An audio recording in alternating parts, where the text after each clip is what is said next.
Minister. Well, we do want to see far greater use of rural exception sites in particular, but I'm more than happy to sit down with the honourable gentleman. I think we are all ready to discuss short-term lets, but also to discuss this issue. Mr. Speaker, I've recently received a number of complaints from my constituents about leasehold managing agents. These include unacceptable long delays for repairs. Order! This is totally unfair when the member is speaking to block the vision of the side of the church. Please. Philbrook.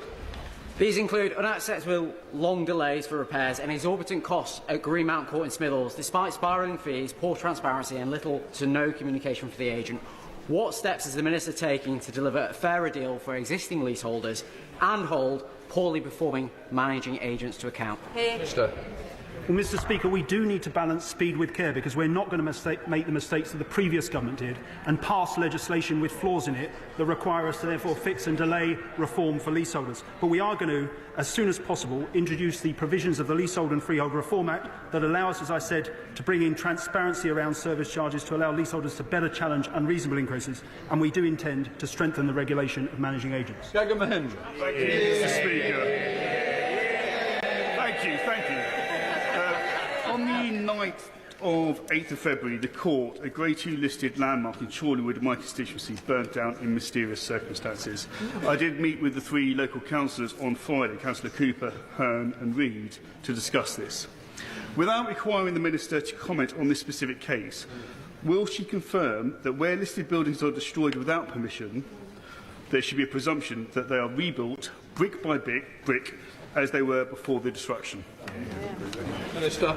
Well, Mr. Speaker, I'm sorry to hear about that particular case, and I'm happy to meet with him to get the details, but absolutely listed buildings are a very important part of our landscape.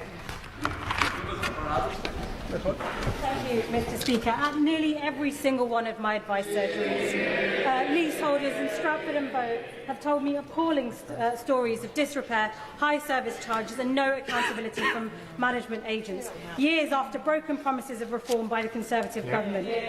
I'm pleased about today's announcement on leasehold reform for new builds. But can the Minister give my constituents concrete action on what existing leaseholders can be assured of? Minister. Mr. Speaker, the publication of the Commonhold White Paper today does mark the beginning of the end of the feudal leasehold system. We are going to succeed where the previous government failed and bring that system to an end, but we are absolutely determined to provide immediate relief for leaseholders suffering from unreasonable and unfair charges at present. Question, Nick Mohammed.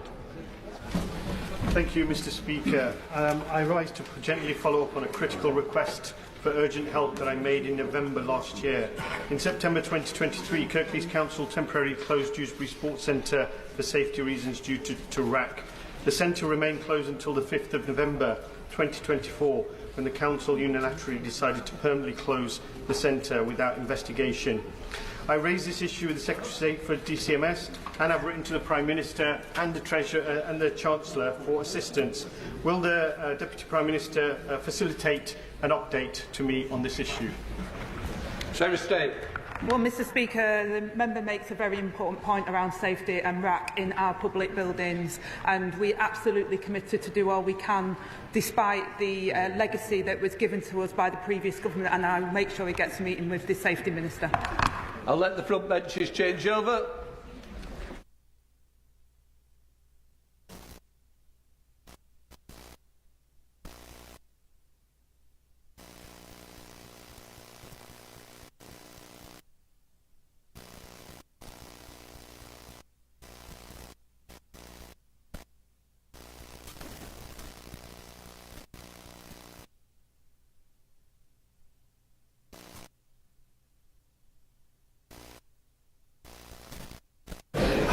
We now come to the statement on Ukraine. I call the Prime Minister. Thank you, Mr. Speaker. Less than a week since I called on this House to show the courage of our predecessors, we see clearly before us the test of our times, a crossroads in our history. So with permission, Mr. Speaker, I'll update the House on my efforts to secure a strong, just and lasting peace following Russia's vile invasion of Ukraine. Mr. Speaker, it begins in this House where on Tuesday I announced the biggest sustained increase in defence spending since the Cold War. A recognition of the fact that once again we live in an era where peace in Europe depends upon strength and deterrence, but also a rediscovery of the old post-war argument, long held on these benches, that economic security is national security. Because, Mr. Speaker, the demands we now have to make of Britain must come alongside a new foundation of security for working people. The tough choices that we made last week, they are not done. We must use the process of getting to 3% of our national income spent on defence to fundamentally rebuild British industry, use our investment in military spending to create new jobs and apprenticeships in every part of the country. And that's why last night I announced a deal that perfectly symbolises the new era. A partnership with Ukraine that allows them to use £1.6 billion of UK export finance to buy 5,000 air defence missiles manufactured in Belfast. Mr. Speaker, that means UK jobs, UK skills, UK finance pulling together for our national interests, putting Ukraine in the strongest possible position for peace and protecting innocent civilians from the terror of Russian drones. Mr. Speaker, my efforts continued on Thursday when I met President Trump in the White House to strengthen our relationship with America. Now, what happened in his subsequent meeting with President Zelensky is something nobody in this House wants to see. But I do want to be crystal clear. We must strengthen our relationship with America. For our security, for our technology, for our trade and investment. They are, and always will be, indispensable. And we will never choose between either side of the Atlantic. In fact, Mr. Speaker, if anything, the past week has shown that that idea is totally unserious. Because while some people may enjoy the simplicity of taking a side, this week has shown with total clarity that the US is vital in securing the peace we all want to see in Ukraine. So I welcome the opportunity for a new economic deal with the US, confirmed by the President last week, because it's an opportunity I'm determined to pursue. I welcome the positive discussions we had on European security, including his clear support for Article 5 of NATO. I welcome the understanding from our dialogue that our two nations will work together on security arrangements for a lasting peace in Ukraine. I also welcome the President's continued commitment to that peace, which nobody in this House should doubt for a second is sincere. Mr. Speaker, I now turn to the events of this weekend and the moving scenes that greeted President Zelensky as he arrived in London on Saturday. Mr. Speaker, I saw for myself he was taken aback when the crowd in Whitehall cheered at the top of their voices, and they were speaking for the whole of our country. A reminder that this government, this House and this nation stand in unwavering support behind him and the people of Ukraine. Mr. Speaker, we resolved together to move forward the strong cause of just and lasting peace in Ukraine. And then on Sunday, I hosted European leaders from across our continent, equally committed to this cause, including President Macron, Prime Minister Maloney, the leaders of NATO, the European Commission and Council, and the Prime Minister of Canada, a vital ally of this country, the Commonwealth and Ukraine, responsible for training over 40,000 Ukrainian troops. I also had the privilege beforehand of speaking online to the leaders of Estonia, Lithuania and Latvia, each of whom as close as they are to the front line with Russia, stressed the urgency of the moment. And, Mr. Speaker, it was a productive summit. Together we agreed a clear strategy that the United Kingdom, France and our allies will work closely with Ukraine on a plan to stop the fighting, which we will then discuss directly with the United States. It's a plan that has 4 clear principles, which I'll now share in full with the House. First, that we must keep the military aid to Ukraine flowing, keep increasing the economic pressure on Russia, and to that end, alongside our partnership on air defence, we're doubling down on military aid. Already this year, we've taken our support to record levels. But on Saturday, we also agreed a new £2.2 billion loan for Ukraine, backed not by the British taxpayer, but by the profits from frozen Russian assets. Second, Mr. Speaker, we agreed that any lasting peace must guarantee the sovereignty and security of Ukraine, and that Ukraine must be at the table when negotiating their future. That is absolutely vital. Third, we agreed that in the event of a peace deal, we will continue to boost Ukraine's defences and Ukraine's deterrence. And finally, fourth, we agreed to develop a coalition of the willing, ready to defend a deal in Ukraine and guarantee the peace. Mr. Speaker, after all, the Ukrainian position is completely understandable. For them, the war did not begin 3 years ago. That was merely the latest and most brutal escalation. They have signed agreements with Putin before. They've experienced the nature of his diplomacy and the calibre of his word. We cannot accept a weak deal like Minsk again. No, we must proceed with strength, and that does now require urgently a coalition of the willing. Mr. Speaker, we agreed on Sunday that those willing to play a role in this will intensify planning now, and as this House would expect, Britain will play a leading role with, if necessary, and together with others, boots on the ground and planes in the air. Mr. Speaker, it is right that Europe do the heavy lifting to support peace on our continent. But to succeed, this effort must also have strong US backing. Now, I want to assure this House I take none of this lightly. I've visited British troops in Estonia, and no aspect of my role weighs more heavily than the deployment of British troops in the service of defence and security in Europe. And yet I do feel very strongly that the future of Ukraine is vital for our national security. Russia is a menace in our waters and skies.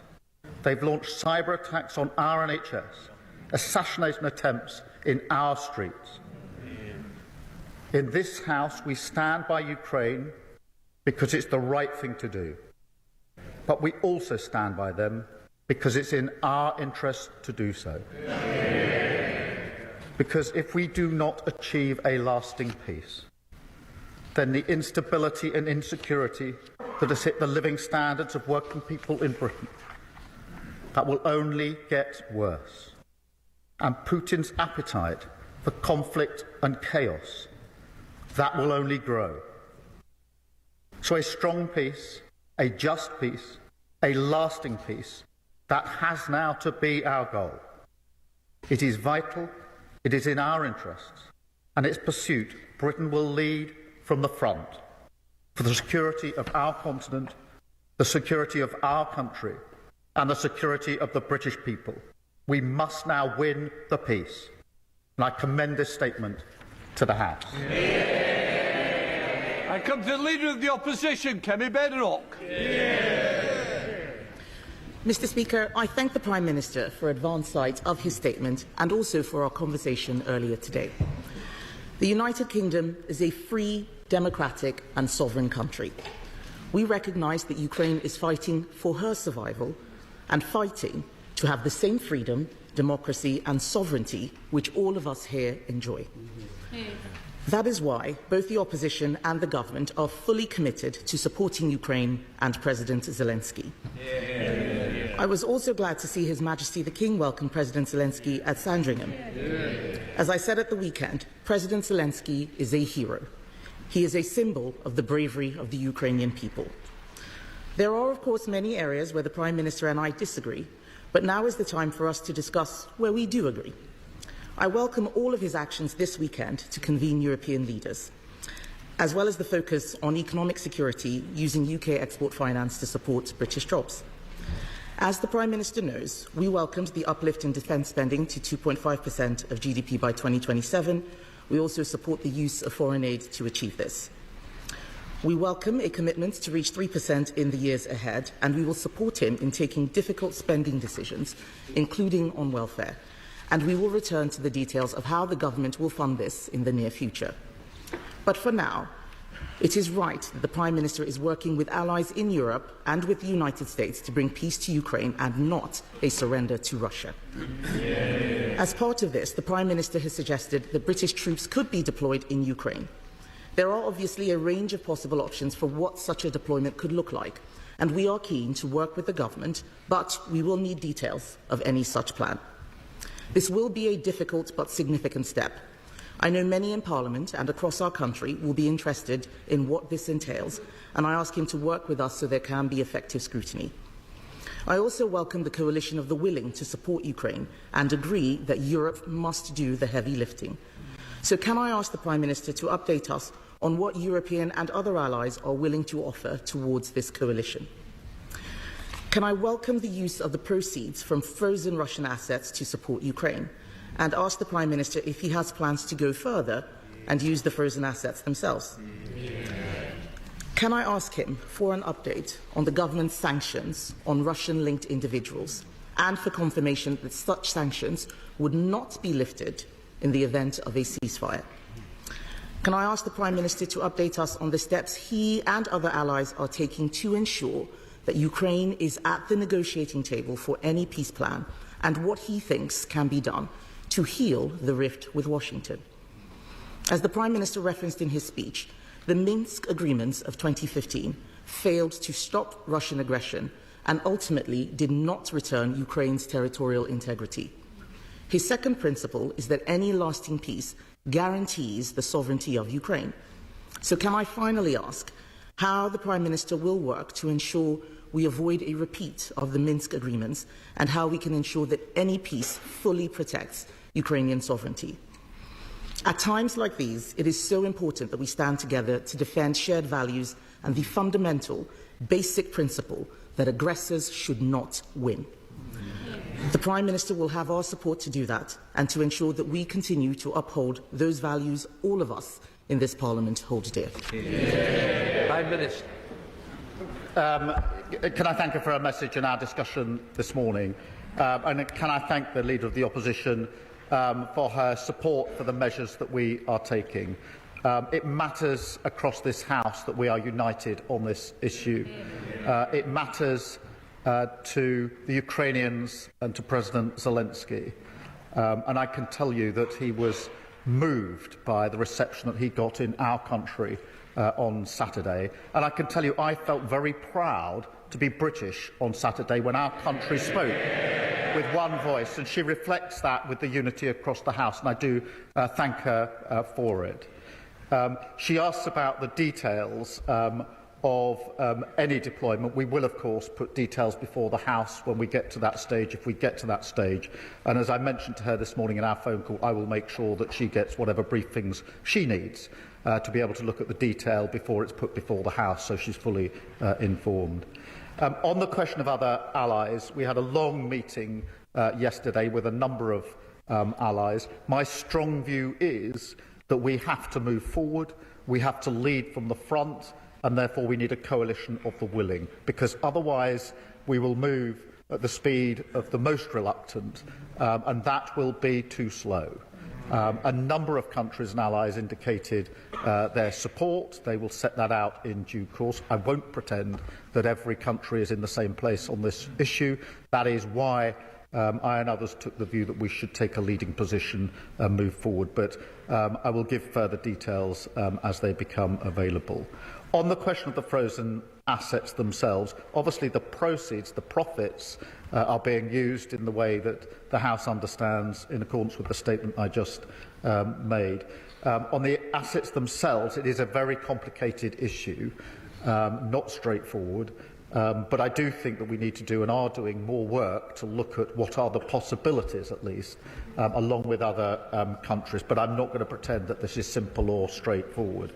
On the sanctions, we introduced the heaviest sanctions last week that we've put in place, and she is quite right. They must not be lifted just because there's a cessation in the fighting. They must be kept in place as a vital part of our armoury, something which didn't happen with Minsk, and she's quite right to say that we have to avoid the mistakes of the past, which is why a security guarantee is so important, a guarantee that we should lead, but needs US backing if it's to act as a proper guarantee. And of course she's right to say Ukraine must be at the table in any discussions about the future of Ukraine, and I think that's a common position across the House. Thank you. The Foreign Affairs Select Committee, Emily Thornberry. Dame Emily Thornberry. Thank you very much, Mr. Speaker. We all watched with alarm and distress the scenes from the White House on Friday, but equally were, across the country, extremely grateful that we had a Prime Minister who had such a pitch-perfect response at the weekend. And as he works towards a just peace for Ukraine, he has the support of the whole country in doing so. But here is the question. The Prime Minister said on Laura Kuenssberg on Sunday that following the cuts to the aid budget that he would go through line by line to ensure that the priorities of Ukraine, Sudan and Gaza were all prioritised in a lasting peace. The difficulty is that after refugee costs, admin costs, the department's commitments and things like the World Bank and the UN are taken into account, it's hard to believe that there will be enough left in the budget to provide meaningful humanitarian support in these priority areas. So does the Prime Minister understand the concern of so many that these cuts could in fact, in the long term, hobble the very leadership that the Prime Minister has shown this weekend and that he has finally given the world some hope? Well, I thank her for her question, and it's a very important issue. What I did last week was to announce the biggest sustained increase in defence spending since the Cold War, and the circumstances and the context require it. And that decision had to be made, and I was determined that it would be fully funded so the House could see where the money would come from. On the question of overseas aid, I am committed to it. What we will now do is go through line by line the funding and look at our priorities. Of course, Ukraine, Sudan, Gaza are right up there in our priorities. But I also want to work with others and across the House, if we can, at other ways of raising money and finance for development and aid overseas. I saw the President of the World Bank on Friday to have that very discussion and want to have that and mentioned it in my discussions with other countries this weekend, many of whom want to join in attempts to find other ways to leverage money, particularly from the private sector, where states can't do it in the way they might want to just at the moment, and that's the approach that we will take. Leader of the Liberal Democrats, Sir Ed Davey. Mr. Speaker, I'd like to thank the Prime Minister for advance sight of his statement. We were all horrified by Friday's scenes in the Oval Office. President Trump's attack on the brave and dignified President Zelensky left everyone shocked and appalled, except, it seems, the honourable member for Clacton. Nobody else watching those scenes could fail to understand that we've entered a new era, one where the United States prefers to align itself with tyrants like Putin rather than its democratic partners. On these benches, we've supported the Prime Minister's actions and leadership.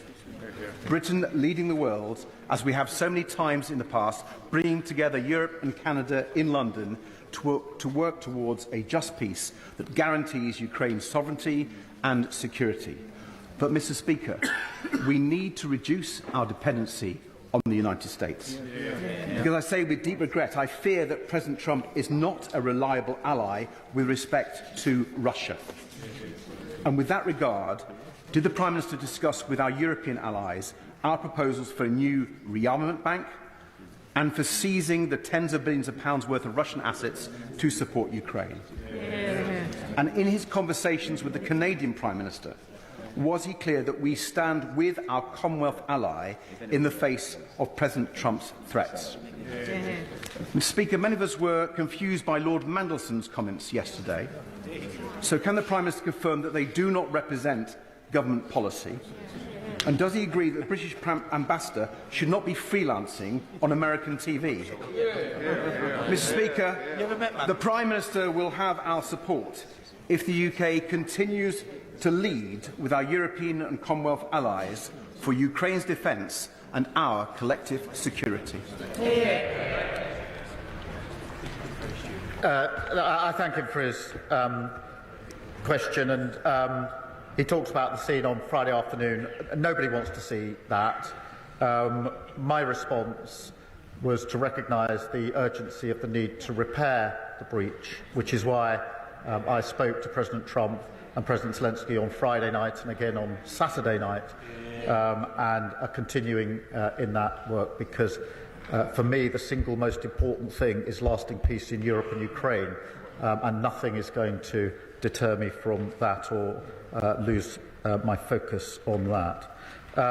On the dependency on the US, I don't agree with him. The US and the UK have the closest of relationships. Our defence, our security, our intelligence are completely intertwined. No two countries are as close as our two countries, and it'd be a huge mistake at a time like this to suggest that any weakening of that link is the way forward for security and defence in Europe. On the question of a rearmament bank, yes, I do think we should continue discussions with others as to what the possibilities could be, and that formed some of the discussion yesterday with our allies. Again, on assets, he knows the situation is complicated, but there are ongoing discussions.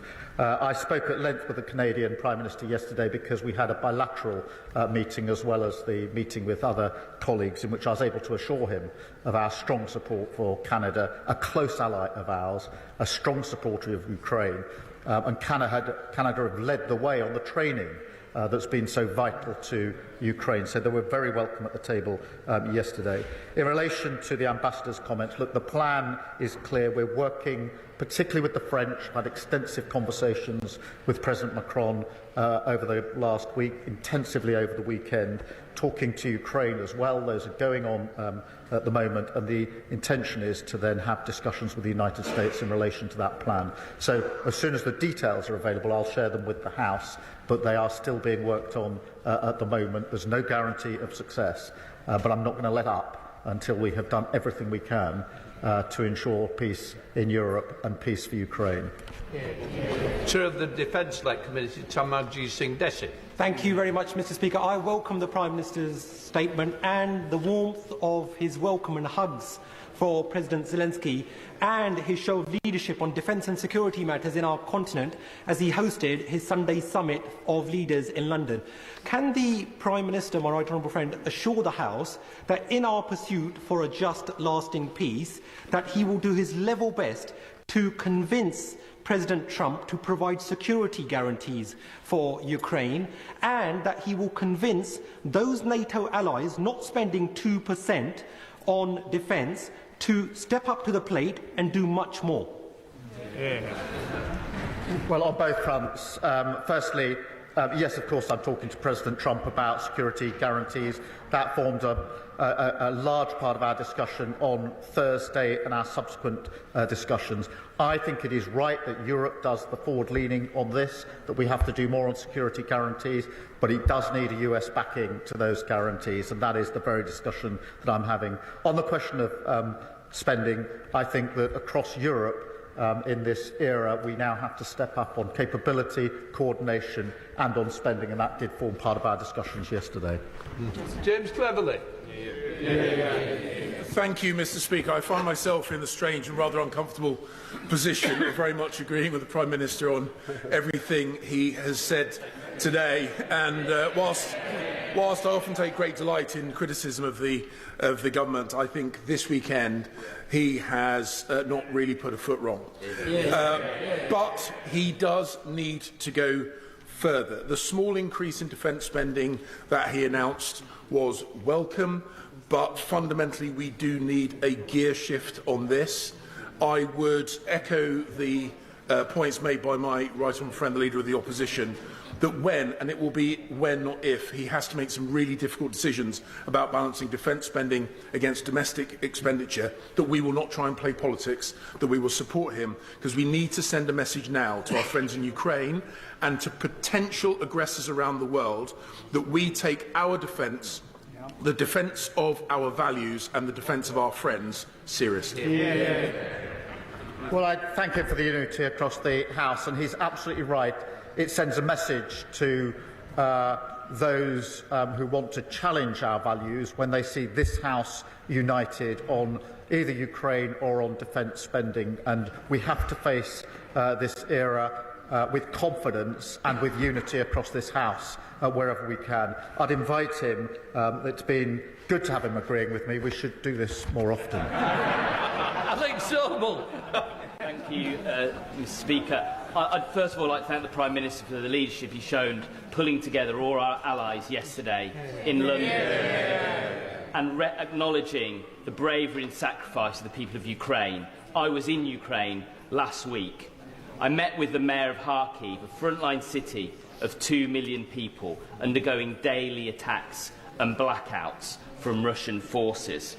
He told me that they had a power project that had been cancelled at short notice, funded by USAID, generating 11.2 megawatts, which would shore up their energy pipeline. Now, where others have stepped back, will we step forward and support projects like that, either from Russian assets or our own aid budget? Well, the whole power supply is hugely important in Ukraine.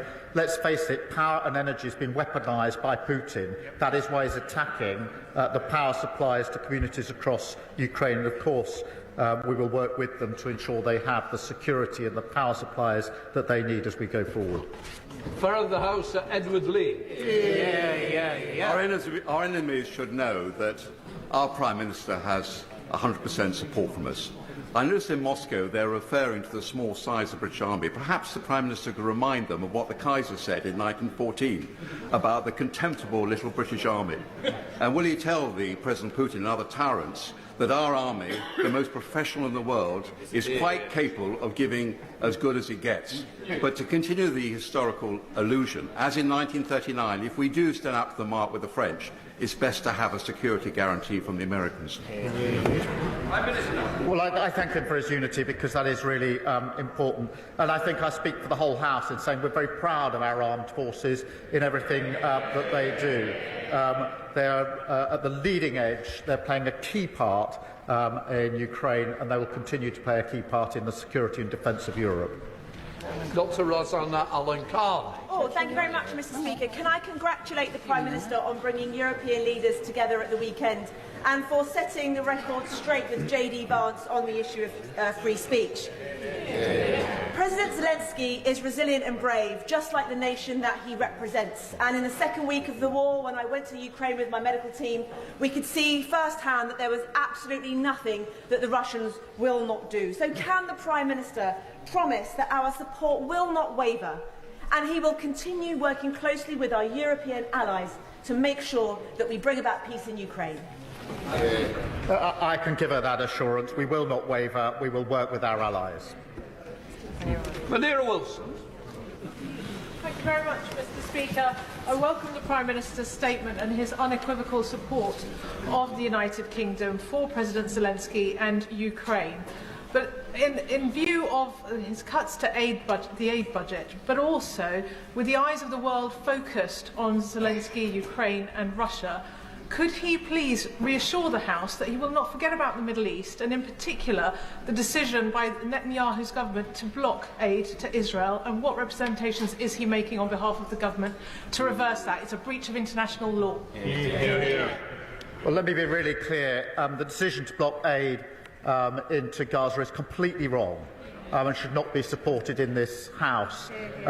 On the contrary, what we need is more aid going into Gaza, desperately needed aid at speed and at volume, and we're making those representations. Cat Smith. Speaker, can I congratulate the Prime Minister on his strong leadership in his response to the fast-moving events of the weekend, and ask whether or not he will recommit to increasing international aid spending to 0.7% when the fiscal circumstances allow. Yes, I do want to restore aid and development funding as soon as fiscal events allow. It's a principle I believe in. I'm proud of what we've done. In the meantime, I want to explore with others what other levers we can have to increase aid and development without necessarily increasing the spend within the government budget. Stephen Flynn. Speaker, there are many issues on which the Prime Minister and I will passionately disagree, but when it comes to the security of Ukraine and support for President Zelensky, we are of course united, and I too would wish to commend the Prime Minister on his announcement yesterday and indeed his leadership in the summit with our European allies and indeed our Canadian allies too. Unfortunately, this afternoon it's been reported that President Trump is set to meet with American aides to discuss withdrawing military aid to Ukraine. Are these reports something that the Prime Minister recognises, and if so, what impact will that have upon the timetable he and President Macron are currently working to? I haven't seen reports of the US withdrawing support for Ukraine, and as I understand, that is not their position. I thank him for his support on this issue, although I was somewhat concerned that the SNP is continuing its suggestion that now is the time to abandon the nuclear deterrent. If ever there was a time to reaffirm support for the nuclear deterrent, it is now. We mustn't reduce our security and defence. I think it is a completely wrong-headed decision they should reconsider. Derek Chway. Mr. Speaker, again, the actions of the Prime Minister this week demonstrated why UK leadership in defence and security on Ukraine is crucial. I also agree with the Prime Minister that it's important to strengthen our relationship with the US. But can I ask him, in the coming months, will he consider whether we should be bringing forward a proposal to hit 3% spend before the next election? We need to do what it takes. I set out our position last week, which is 2.5 by 2027 and 3% in the next Parliament as fiscal as fiscal circumstances allow. Andrew Mitchell. Mr. Speaker, the Prime Minister should surely be commended both for the meetings he held in the White House last week and for the effective leadership which he has shown over the weekend. Will he bear in mind, as he seeks to forge this coalition of the willing with urgency and vigour, that the GDP of Russia is some $2 trillion. The GDP of the 6 European members of NATO, most committed, is more than 7 times that, at $15 trillion. And that should surely add to the effectiveness of the deterrent and the work that he's now doing with European allies. I thank him for raising this point, and we mustn't lose sight of the fact that the Russian economy is being damaged by the measures that we are collectively taking, particularly on sanctions, and we should have self-confidence in the ability of Europe to pull together, whether that's on military issues, whether it's on finance issues, for the collective security and defence of Europe. And that is why I think it's time, we've said it many times, that Europe needs to step up. Now is the time to step up. Now is the time to lead. And that's why I was pleased that we moved things on a little bit in the last few days in that regard. Emma Lorber. Thank you very much, Mr. Speaker. And I thank the Prime Minister for his statement today and his continued strong leadership. In contributing troops, drones and other munitions, Russia's allies remain active participants in Russia's illegal war in Ukraine. Can the Prime Minister please assure the House that alongside our allies, Russia's strategic partners are being closely monitored during ongoing peace efforts? She's absolutely right, and we continue to do that. We need to bear down on Russia and all of those that support Russia in this illegal war. Helen Maguire. Thank you, Mr. Speaker. We welcome the increase in defence spending, but when I served there was over 100,000 troops and today there's just over 74,000. It's essential that we reverse the Conservatives' irresponsible 10,000 troop cuts. Will the Prime Minister commit to reversing this devastating cut so that the UK can credibly support collective European security in the absence of US support? First, we're going through a strategic review of our capability gauging against our challenge, and obviously I'll put the results of that before the House in due course. I would just caution against perhaps the suggestion, if I got it right in the second end of her question, that somehow we should take this as a moment to go it alone without the US. I fundamentally disagree with that. I think it would be the wrong. We've never chosen that course in our history. We shouldn't choose it now. Joyce Fenton-Glenn. Thank you, Mr. Speaker. I thank the Prime Minister for his statement today and his diplomatic efforts to restore our international reputation since taking office.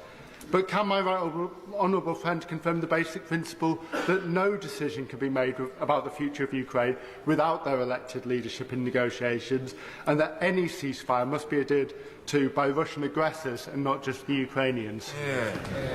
I agree on both propositions. Ukraine needs to be at the table. There have to be security guarantees, because we know from history that Putin does not honour agreements that don't have security guarantees. That's precisely why we need one. Tom Tugendar. Thank you, Mr. Speaker. May I join those echoing the call to thank the Prime Minister for his leadership over these recent days. He has definitely spoken for Britain when he's spoken on the world stage. May I ask him to join me in thanking those parliamentary staffers who, while he was doing that, were driving aid to Ukraine. And may I ask him, he's brought together, quite rightly, a coalition of European and NATO partners. Is he working on those further afield? As he knows very well, Australia has already donated Bushmasters, and many are concerned about Iran's support for the Russians through their Shahed drone programme. Is he reaching out to the Middle Eastern allies as well? Can I first thank the parliamentary staffers who've done such significant and important work. On his important question about reaching out beyond Europe, I agree with him. We are doing that. This needs to be as broad a coalition as we can put together, with different capabilities, each country making whichever contribution is the most significant from their point of view. And I thank him for his support and over the weekend. Very good. The Prime Minister deserves plaudits for the skillful way in which he has handled his visit to Washington last week, as he does for the resolve that he's shown to stand against Russia's illegal invasion of the sovereign state of Ukraine. Surely, though, this was a moment to accept that the post-war international settlement has now been fractured, and that the necessary rise in defence spending should be achieved by changing the fiscal rules, not by cuts to international aid, which will only see more people slain by famine, drought, disaster and war. The reason that we will not change the fiscal rules is that we need economic stability. We experienced economic instability only a few years ago under Liz Truss. The loss to our aid budget and all budgets would be far more profound if we go back to instability, and I'm not prepared to do it. Nigel Farage. Thank you. It may be a great irony that a Remainer Prime Minister used Brexit freedoms as effectively as he did yesterday. Indeed, as Number 10 briefed. We are now in a unique position compared to the rest of Europe, and yesterday was a triumph. I also applaud him making such positive words about President Trump and our relationship with America, even if nobody behind him agrees. But here's the key. President Zelensky has now accepted that he's going to sign the minerals agreement with America. And America's going to put in $100 billion or whatever it is, and thousands of Americans will be in Ukraine. Is that of itself enough of a security guarantee? No. Or does it mean that we need to send British troops? And if we do, given the size of our army, how many? The mineral deal is not enough on its own. But can I just remind him, Russia is the aggressor. Zelensky is a war leader whose country has been invaded. And we should all be supporting him and not fawning over Putin. Joanna Baxter. Thank you, Mr. Speaker. I welcome the Prime Minister's statement and can I congratulate him on the excellent leadership he's shown on the international stage.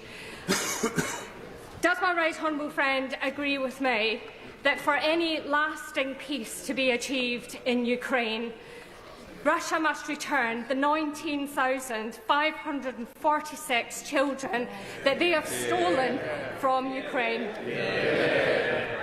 Well, I thank her for raising this issue because this is absolutely crucial. It's a moral outrage that these children have been taken, and of course we must ensure their safe return, and that has to be part of any discussion, but she's quite right to raise it. We should do so more often.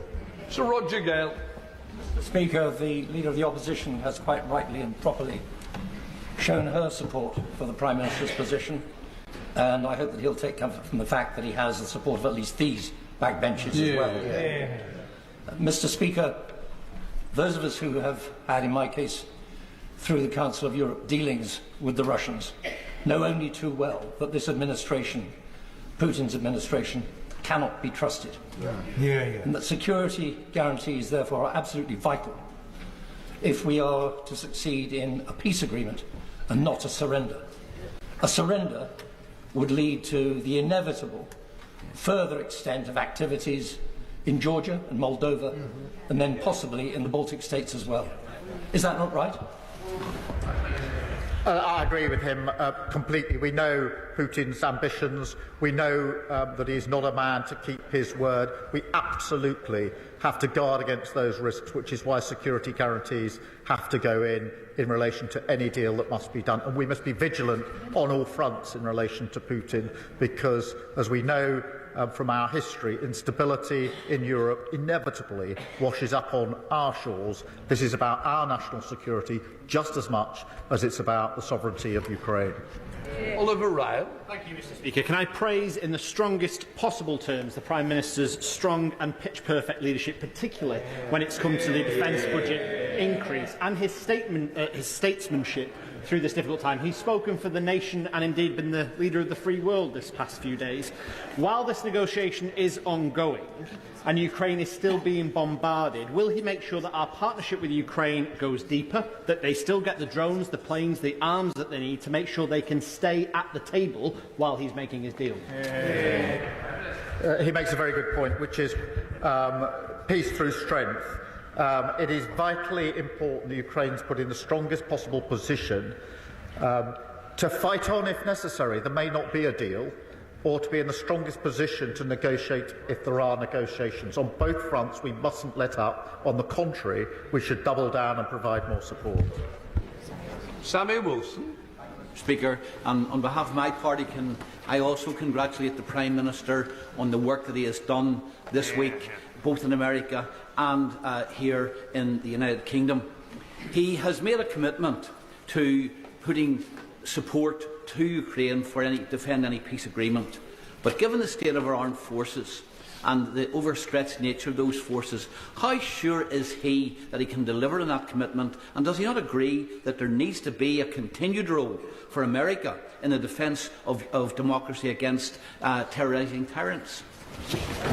Well, I thank you for his question and for his support. I do have confidence that we have the necessary capability. I don't take these considerations lightly. He's absolutely right that we should do this in conjunction with the US, working in the way that we have for many decades now, that has ensured peace here and in Europe. We should continue to work in that way. Muraz, Mr Speaker. I'd like to thank the Prime Minister's careful and considerate leadership this weekend. Does he agree with me that Putin will feast on Western division, and the only people smiling on Saturday were people in Moscow, Tehran and Tbilisi, and that at this delicate moment it is vitally important that every corner of this House continues to show the united front that the country expects and the House has shown over the last 3 years? I agree with him. Putin does feast on division, and when I was leader of the opposition, amongst the reasons I supported the then government was because Putin would have been the only winner if there was division in this House, and that's why I commend the leader of the opposition, the party opposite, for continuing that unity, because it demonstrates to Putin that we're a united House on this issue. Sir Bernard. Thank you, Mr Speaker. Can I just point out that President JD Vance seems to be in favour of free speech but not free nations? And isn't it, don't we also have to point out what others are saying is there is no history of Vladimir Putin proving a trustworthy treaty maker, and that there can be no security, there is no path to a peace in Ukraine that is secure without the engagement of the Americans, the failure of their support risking a wider war in Europe that would inevitably draw them in. Can we quietly and diplomatically keep making those points to the White House so that we have a chance of peace in our continent? Well, he's quite right. The history is that Putin is untrustworthy. That is why the Ukrainians are so concerned that there should be a security guarantee in relation to any deal. They've been here before. They've seen the credibility of his word. They know he's untrustworthy. That is why they're so concerned. We share their concern. We're working with them. He's quite right that we need the US to be working alongside us and with us in the way we have done for decades to ensure the security and defence of Europe. And I will continue to ensure I can do everything I can to ensure that that arrangement that has proved so successful, the alliance that is NATO, the most successful, important alliance we've ever had, continues and goes from strength to strength. Calvin Bailey. Thank you, Mr Speaker. The Prime Minister has our gratitude for steering a very difficult path over recent days, and I welcome his statement earlier. Defence is a vehicle for social mobility, career security and opportunity for our young people, as it has been for me, and defence has deep historical links with Londoners, the Gunners, Hammers and Leyton Orient. But many Londoners are not actively engaged by defence at present. Would the Prime Minister agree with me that we must engage every part of our country, not only with the serious challenge we face, but with the opportunities too? I do think this needs to be a whole-nation approach, including young people. This morning we had a number of small businesses in the defence sector with apprentices, with young people who explained to me why they wanted to work in the defence sector, and that was not only the secure, well-paid, skilled job that they would get, but also the pride that they would feel in working in defence and security of their country. Leila Brown. Following that question before me, actually the opportunities are not just for defence, they're also for the NHS. I went in January, in the week of Trump's inauguration, cross-party to visit Ukraine so that we could offer our support. And while there, I had the privilege of meeting veterans, many of whom had lost limbs, had world-leading prosthetics. And the fact is the Ukrainians are now world-leading in these matters. So the 100-year partnership exists. What are we doing in the UK so that we can supercharge not just defence but also rehabilitation, which helps us, not just them? Can I thank her for raising this? When I went to Kyiv just the other week, there were many moving aspects, but one was the NHS, or some of our NHS workers, in a burns unit hospital in Kyiv, where I met some that had returned from the front line with the most appalling burns. Very difficult to see and watch and look at, and including civilians who got caught up in blasts. And I, for one, was very proud that we had NHS workers there with the workers, the health workers in Ukraine, working together to do the very best they could for those in that burns unit. And that's a small example of what she speaks of. Richard Bergen. Thank you, Mr. Speaker, and I very much welcome the growing push from numerous countries for a peace deal between Russia and Ukraine, and that must be a just peace. Too many lives have already been lost following Putin's illegal and brutal invasion. But I am alarmed by the issue of deploying British troops on the ground in Ukraine and British military planes in the skies over Ukraine, because there's no getting away from the fact that would risk our country coming to a direct military conflict with a nuclear-armed Russia, and the consequences for millions of people in our country and across Europe of such war and nuclear conflict really don't bear thinking about. So given the enormity of such a decision, will the Prime Minister commit to ensuring a vote in the House of Commons before any such deployment, in keeping with the important principles of our parliamentary democracy? The risk to our country is if we do not fight for the peace. My position on the sustained deployment of our troops is that this House would, of course, want to discuss that and vote on that, but we're nowhere near that stage at the moment. Sir Julian Lewis. Thank you, Mr. Speaker. The Prime Minister's very capable Defence Ministerial team will have told him that even were he to be able to accelerate investment and expenditure on defence more rapidly than has already been outlined, there would be a considerable time lag, given the complexity of modern equipment, before industrial output could be ramped up. So when he talks about, as he did, intensifying planning, will he include the creation of a defence industrial expansion unit in the machinery that is setting up now, so that as resources become available, the output of military equipment can be at the fastest possible rate? Yeah. I thank him for his question. We already have a unit working on rapid deployment and procurement in relation to Ukraine, and of course that and other aspects need to be ramped up. Rosie White. Speaker, the Prime Minister has shown an unwavering commitment to Ukraine this weekend, and I stand with him in that. Will the Prime Minister reiterate this government's support for Ukraine's sovereignty and our commitment to work with our allies both in the US and Europe, so that we are in the best position possible to work towards a lasting peace?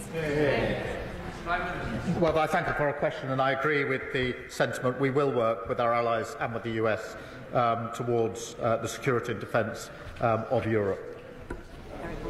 Dame Harriet Baldwin. Thank you, Mr. Speaker, and can I thank the Prime Minister for his statement, but also for the hard yards that he is putting in at the moment for our national security. May I suggest another angle that the House would appreciate an update on, and that is last year the Treasury Committee did an inquiry into Russian sanctions. We received evidence that Russian hydrocarbons are still ending up in the UK. So could he explore the idea of improving our national security by making sure that the oil and gas that we consume in this country comes predominantly from this country? She's right, and our energy independence is hugely important, and I think the last 3 years have shown that we're far too exposed. And on the question of the sanctions and hydrocarbons, obviously we'll look closely at it. Louise Jones. The beautiful weather at the weekend brought with it the promise of spring and hope, and I hope the PM got at least 2 minutes outside to enjoy it. But I'm afraid the same weather in Ukraine would be greeted with dread by the soldiers on the front line, who know that the improving weather will bring an intensification of war. Will the Prime Minister commit to ensure that the SDR takes into account his commitments, so that we can ensure that there is an excellent security guarantee that ensures that Ukraine can once again greet the spring with hope? Well, she's right about the impact of the weather on the conflict in Ukraine. I have to say I'm always struck by the resilience of the Ukrainians, both on the front line but within their civilian population. After 3 years of long conflict, their resilience is humbling. Adrian Ramsey. Thank you, Madam Deputy Speaker. On behalf of the Green Party, can I welcome the Prime Minister's strong support for Ukraine, his work for peace and his commitment that there should be no decisions about Ukraine without Ukraine. But given the scenes that we saw in the Oval Office on Friday, which people across the country will be aghast at, given the bullying tactics of President Trump and the fact that Trump clearly views this as a business opportunity, how will the Prime Minister ensure that the interests of Ukraine remain front and centre of the peace deals? Prime Minister. By picking up the phone to President Trump and President Zelensky and making sure that we can focus on what matters most, which is lasting peace in Ukraine. Nishaba Khan. Thank you, Madam Deputy Speaker. The Prime Minister rightly reaffirms our commitment to our national security. And while it is regrettable that the foreign aid and the soft power that goes with it will for a time being see a reduction, does the Prime Minister agree that without the necessary hard power to back what we say on the world stage, the impact of our international aid would be diminished in any case? And can he outline how increased investment in defence strengthens both our armed forces and our ability to support Ukraine effectively? Well, I agree with her on the points she makes, in particular our ability to support Ukraine in a number of different ways, but it is important we take these steps. Jeremy Hunt. Thank you, Madam President. I also strongly support the considered approach the Prime Minister is taking to dealing with a powerful US President with whom we might not always agree, but with whom we can and must work very closely. Does he agree that one of the best ways we could persuade the US that any security backstop is temporary is not just for us to ramp up defence spending, but for European NATO countries to agree to a new 3% target within a specified time period, a new target that would show him that it wouldn't be forever? And has he had any discussions with Secretary-General Rutte along those lines? Prime Minister. Well, can I thank him for his support? I really do appreciate it. On the question of European defence spend, yes, we do need to ramp up, and that is the discussion that's going on at the moment.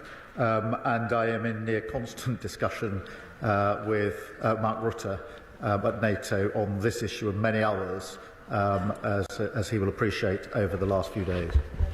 Jonathan Brash. Thank you, Madam Deputy Speaker. Can I thank the Prime Minister for his leadership over the last week? Europe is more united thanks to his actions. Our ties with the United States deepened as a result of his actions, and critically, Ukraine is better supported as a result of his actions. Our nation walks taller this week thanks to what the Prime Minister has done in the last week. Does he agree with me that as part of our ramping up of defence spending, we have to look at defence procurement, so that if our brave men and women do find themselves on the ground in Ukraine, they have the equipment and the support they need to do their job? We do have to ramp up and improve our procurement because we have to ensure that as we increase defence spending, we get absolute value for money and we get the best capability for the money that we are spending, and that means being much, much clearer and tighter on our procurement. Alistair Carmichael. Thank you, Madam Deputy Speaker. 3 years ago, the sale of Chelsea Football Club realised £2.5 billion, which was to be used for the benefit of Ukraine. But today, that money remains frozen, and as Lyra Nightingale of Redress was saying this morning, there is a total lack of transparency about who has it and when it is going to be released. So can the Prime Minister tell the House when that money will be released for the purpose that it was intended, the people of Ukraine?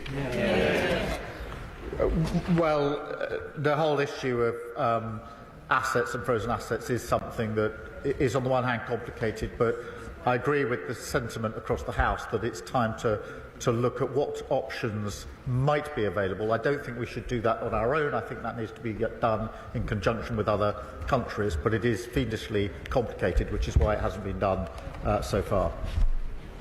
Gordon McKee. Thank you. Not for a long time has the British Prime Minister been so important on the world stage, and the Prime Minister rightly deserves the support of the whole House for that. Now, to protect our security, we've got to make use of our incredible technology, but often government procurement doesn't work for rapidly growing start-ups. So can the Prime Minister tell me, will the Defence Industrial Review look at how we improve procurement so that we can make our technological advantage count? Yes, we will. And today we announced a new unit and targets for small and medium enterprises, and I was very pleased to be able to welcome some of them to Downing Street earlier on today. Andrew Murison. Thank you, Madam Deputy Speaker. I have the honour and privilege of representing a very large number of servicemen and servicewomen and their families, and they will be looking at this very anxiously indeed. Whilst they always stand ready to do their duty, would the Prime Minister agree with me that it would be utter folly if the United Kingdom or France or Norway or Canada sent their sons and daughters into harm's way without all necessary security guarantees from the United States? I do agree with him, and that's why I'm working so hard on security guarantees that are worthy of the name. That is forward-leaning European element, but with a US backstop, US backing, which is vital if it's to act as a guarantee. And of course, that's uppermost in my mind. Gregor Poynton. Madam Deputy Speaker, I'd like to thank the Prime Minister for his statement and the leadership he is showing at this moment of uncertainty. I think the quality of the contributions from right across the House today is on this Parliament and this country rising to meet the moment. That's why it was so disappointing, but perhaps not surprising, the Westminster leader of the SNP chose this weekend to make such juvenile and childish statements. Does he agree with me that the SNP's leader's juvenile post on social media, or his party's fundamentally unserious approach to our nuclear defence and deterrent, shows that SNP cannot be trusted on the serious matter of the nation's defence? Look, I mean, different people will respond in different ways. Some will take to the keyboard as warriors. I picked up the phone to world leaders to try and resolve the situation. Liz Saville-Roberts.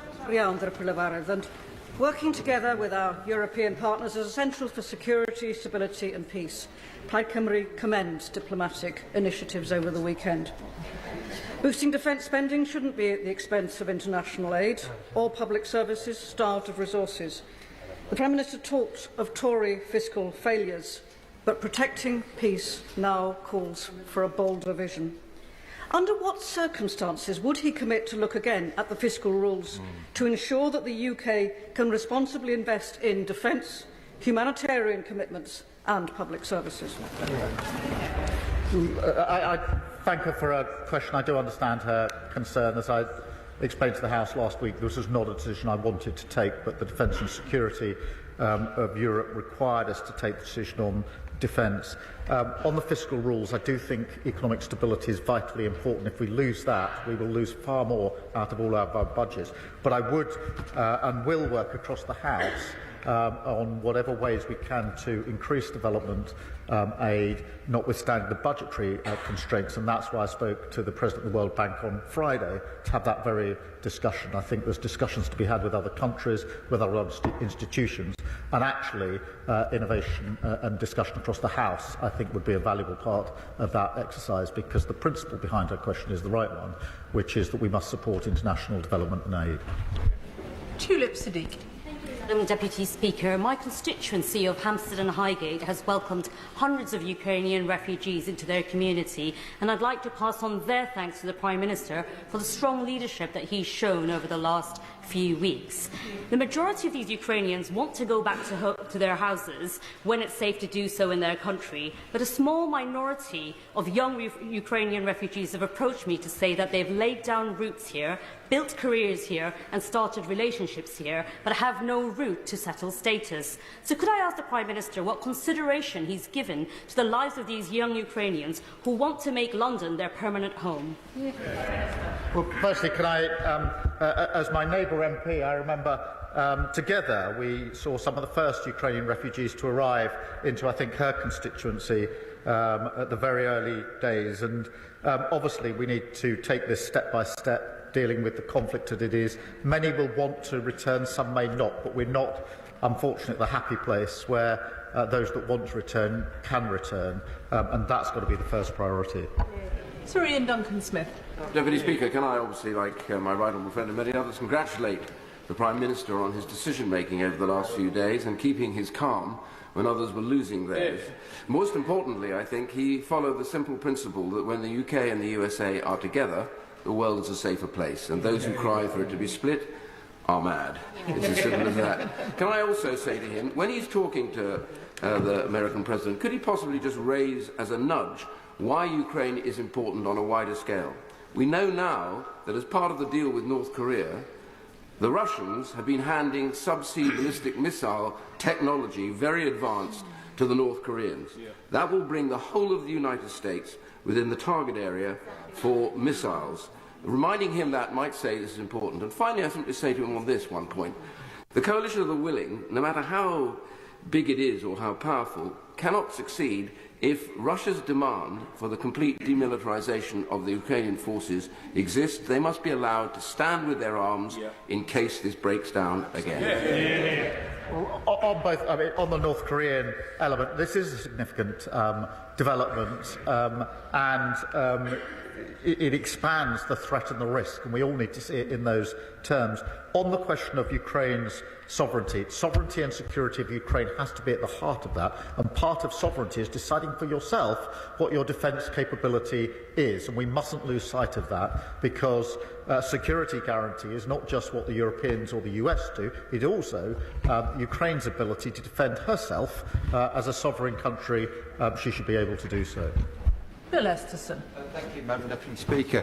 The Prime Minister was right to say in his statement that economic security is national security. The same is true of energy security, as we see in the way the Clean Power Plan is set up.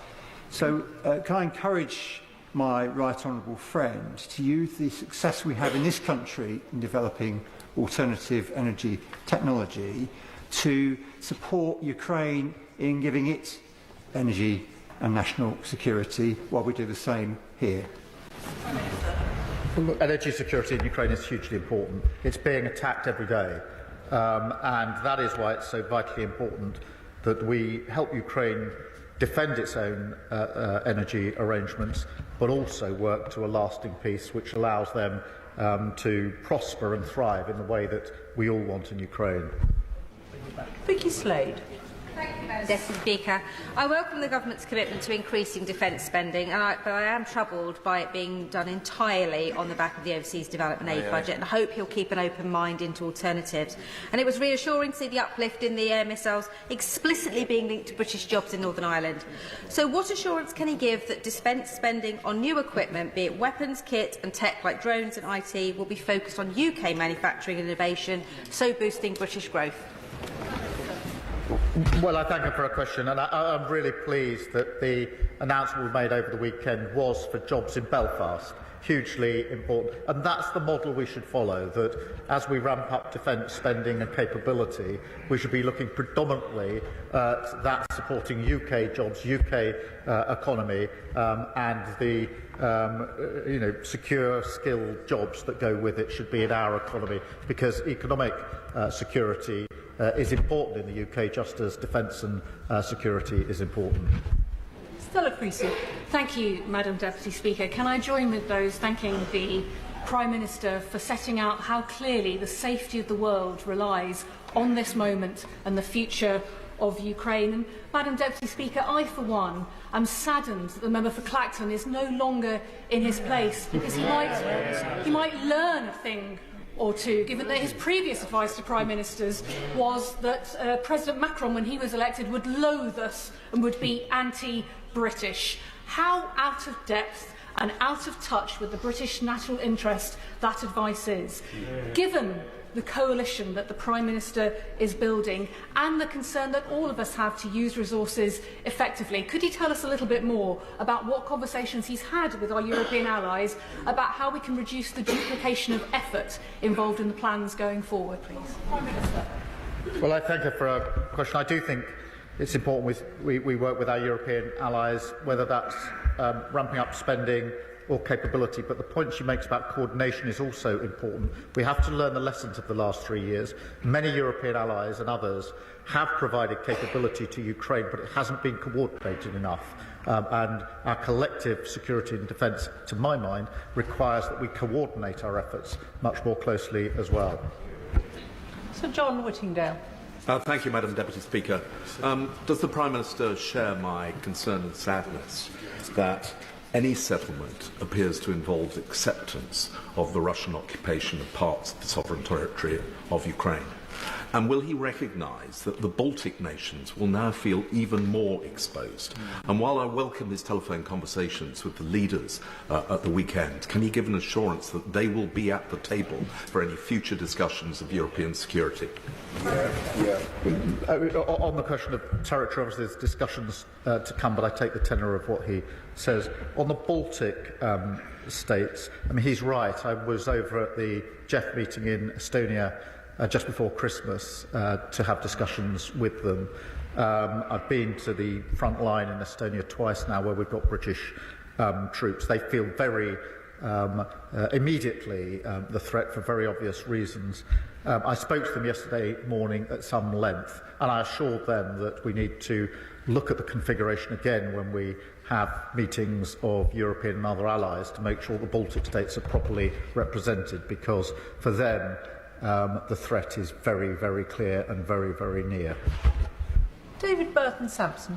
Thank you, Madam Deputy Speaker, and I thank the Prime Minister for his statement and his outstanding global leadership that he's showing on this issue. I too have returned from Ukraine last week after 5 days, and the one consistent message the Ukrainian people I met gave me, from residents to soldiers to businesses to politicians, was their immense gratitude for the leadership and support that the UK have shown since day one of this illegal war. Does the Prime Minister agree with me that now is the time that we remain resolute as a House for the sake of the Ukrainian people, and that our 100-year partnership between our two countries is now more important than ever?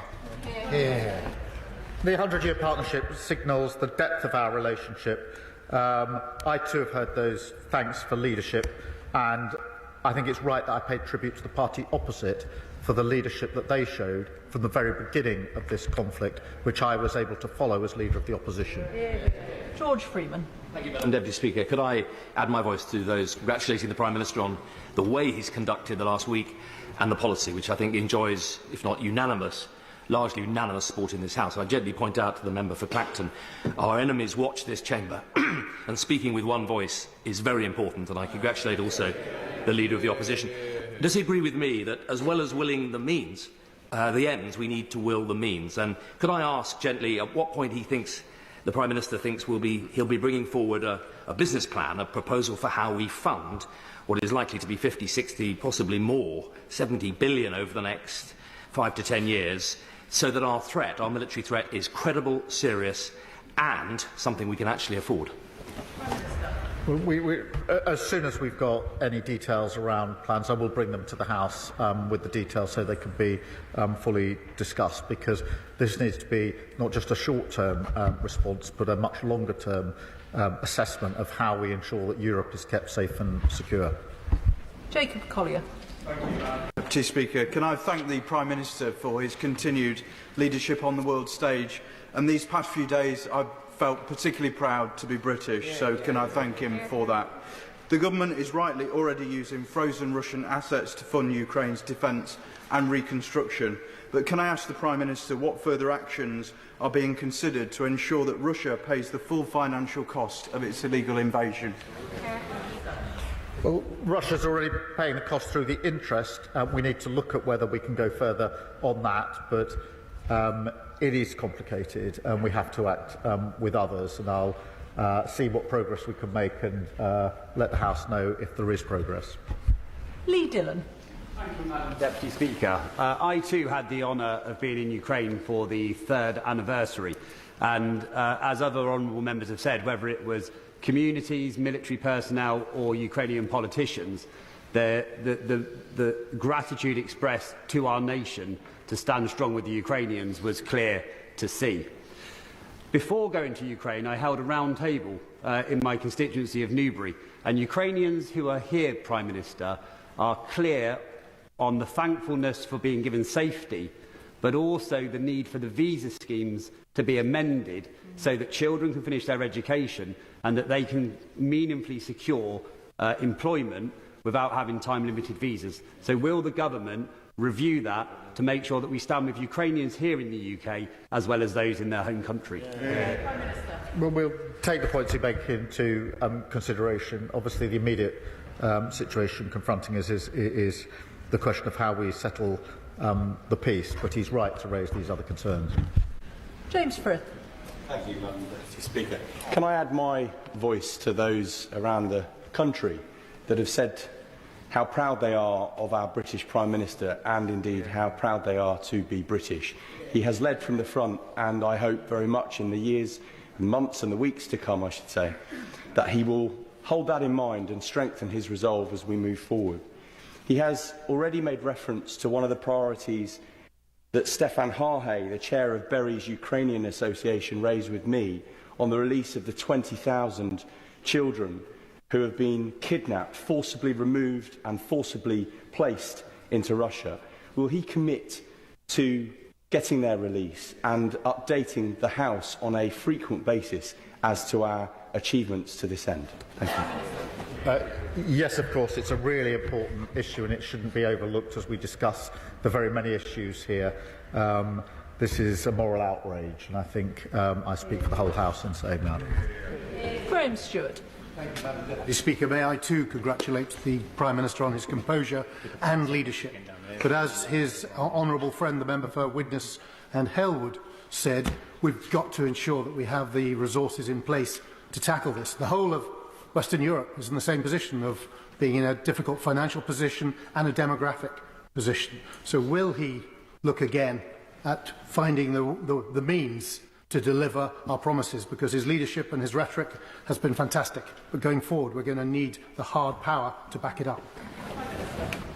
He's right, and that's why the conversation over the weekend has been about the specific issue of a security guarantee in Ukraine, but also, and importantly, the wider issue as to how Europe steps up more generally in its own defence, in spending in capability and coordination, and that's an important part of the discussion. We shouldn't just focus on the question of the security guarantees. They're part of the argument, but they're not the whole argument. Alan Strickland. Thank you, Madam Deputy Speaker, and can I thank the Prime Minister in these incredibly difficult times for the strong leadership he is showing. Would he agree with me that one of the many things that's become clear in recent months is that the security of Britain rests on a secure Europe?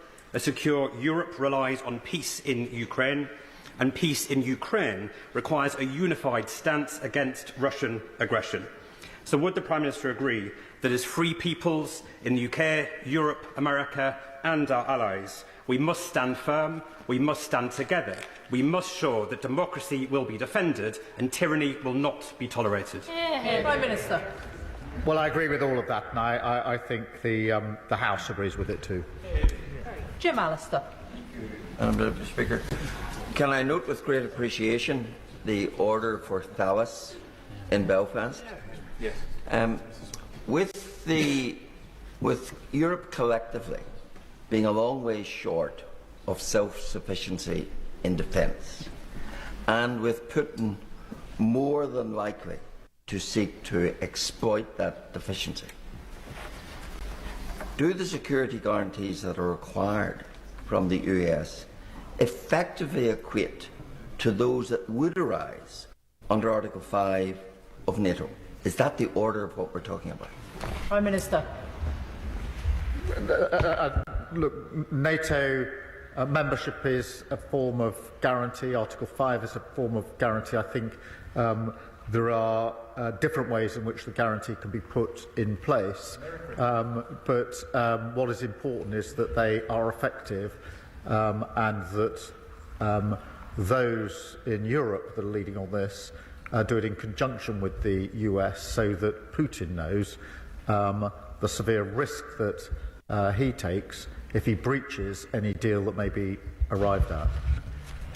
Nadia Whittam. Thank you, Madam Deputy Speaker. I also want to commend the Prime Minister for the way that he received President Zelensky after the disgraceful bully boy tactics from President Trump and Vice President Vance, and for his continued support for Ukraine. As the Ukraine Solidarity Campaign highlighted, increased military spending overall is not necessarily the same as increased military aid to Ukraine. Can the Prime Minister set out how much of this increased military spending will specifically be used to re-equip Ukraine? And is he not concerned that cutting the international aid budget risks both increasing global instability and undermining support for Ukraine, both here at home and internationally? Prime Minister. Well, we're stepping up our support for Ukraine, both in military aid and in other ways. In relation to the decision that I had to take last week, the security and safety and defence of Europe has to come first, but I'm absolutely committed to doing what we can to increasing the aid and development that we're able to provide, which is why I'll look at the priorities and work with others on other ways to leverage the support that we might be able to put in place. Sir Alex Shelbrooke. Thank you, Madam Deputy Speaker. May I also congratulate the Prime Minister on the leadership he's shown this weekend. It is in the best traditions of British Prime Ministers dealing with the United States, dealing with Europe, notably also when we were in the EU we were able to do that. But can I press the Prime Minister on coming up the Hague summit for NATO leaders in June, where when the Honourable Member for Widnes and Halewood and I were at the North Atlantic Council in the February recess, it was made clear that they would bring forward the plans that would be needed to defend Europe. And so can I ask that he uses his leadership, that if we suddenly have to spend more money, he's in a position where he'll keep an open mind on that so he can persuade all the other leaders they also have to do that. Prime Minister.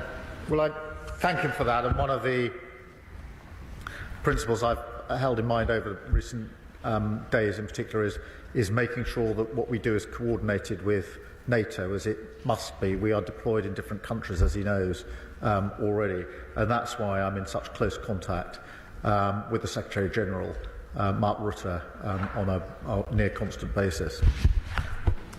Graham Downey. Thank you, Madam Deputy Speaker. Can I thank the Prime Minister for his statement and indeed his stamina in all the meetings over the weekend, not the least for coming to this House for an extra hour and a half and counting this afternoon to keep this House informed. As with other members from across the House, I took part in the trip to Ukraine for the 3rd anniversary last week. Does the Prime Minister agree with me that while the cross-party consensus on Ukraine is welcome, including from the SNP, does he agree with me that the SNP Scottish Government must take action to support businesses in Scotland to make sure that they can benefit from the increase in defence spending and is able to continue to contribute to the security of the United Kingdom and our allies in Ukraine? Prime Minister. Well, I agree with that principle. I do think that the increase in defence spending is a duty but also an opportunity across the United Kingdom for good, well-paid, skilled jobs in many businesses. Richard Ford. Thank you, Madam Deputy Speaker. It is very welcome to hear the Prime Minister acknowledge the contribution of Canada to Ukraine's self-defence and its status as a vital ally for the UK. Last week, the Prime Minister was asked in the US by the press about President Trump's repeated calls for Canada to become a state within the US. The PM answered that he and Trump didn't address that issue, didn't address Canada. Yet, wasn't this meeting a good opportunity to remind President Trump about sovereignty, independence, including that of Canada? Yes, but it's a serious point. In the time we had available, I was most anxious to discuss the question of security guarantees, and that's why I devoted the vast amount of time I had there. But on the question of Canada, I think we should be absolutely clear. Canada is a vital ally to the United Kingdom, to the Commonwealth, and has played a leading part in relation to Ukraine, not least on the vital training that they have provided. And we should be very proud of what the Canadians have done. Stephen Sander. Madam Deputy Speaker, I'd like to put on record my thanks indeed. I know the entire House thanks the Prime Minister for the leadership he has shown over the weekend, and in particular as well in his statement today talking about stepping up the pressure, the economic pressure on Russia. Now, as things stand, we know that Russia is circumventing the oil price cap. It's being sold above $60, around $190 billion flowing to Putin from his oil sales last year. And we in this country, in London, are in a unique position to enforce that cap because we know that the insurance that those tankers depend upon is written within London. So can I ask the Prime Minister to assure us that he will strengthen the oil price cap as much as possible, and may I request a meeting with the Minister to discuss how we can strengthen it in more detail? Prime Minister. Well, I thank him for his question. He's right. We do need to take further measures, and that's why we've taken specific sanctions against the shadow fleet and oil producers to tackle this very issue. David Reid. Thank you, Madam Deputy Speaker. And credit where credit is due, and I commend the Prime Minister for the leadership that he's shown over this past week. Many members across this House will understand the range of emotions that are felt before deploying on global operations.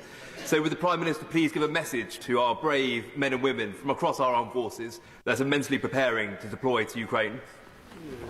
Prime Minister. The message would be thank you for everything you do, and we support you in everything that we do. Josh Dean. Thank you, Madam Deputy Speaker. And can I thank the Prime Minister for his leadership on what is the defining moral issue of our time. There is no end of support for the Ukrainian people in Hertford and Stortford, but it has been an incredibly difficult time for those Ukrainian families who have found safety in our community. Will the Prime Minister take this opportunity to directly reassure the Ukrainian community in my constituency of his commitment to work with international allies to end Russia's illegal invasion and bring a just and lasting peace to Ukraine? Minister. Yes, I will, and I know that the Ukrainian communities here in the United Kingdom are extremely anxious, particularly so in the last few days, and speaking myself to some of them, particularly those that have come from areas that are occupied by Russia, they're extremely concerned about the ongoing situation.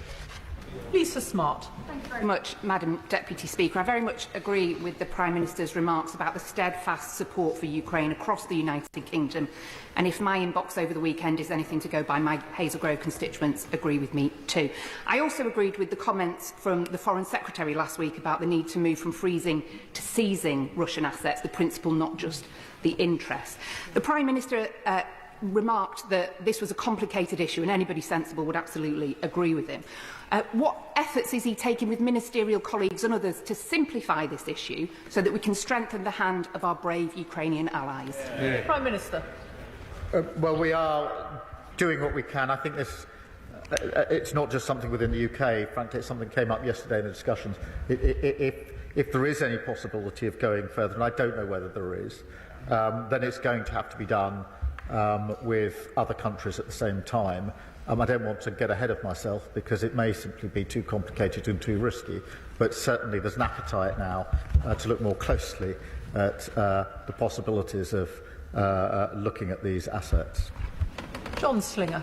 Thank you, Madam Deputy Speaker.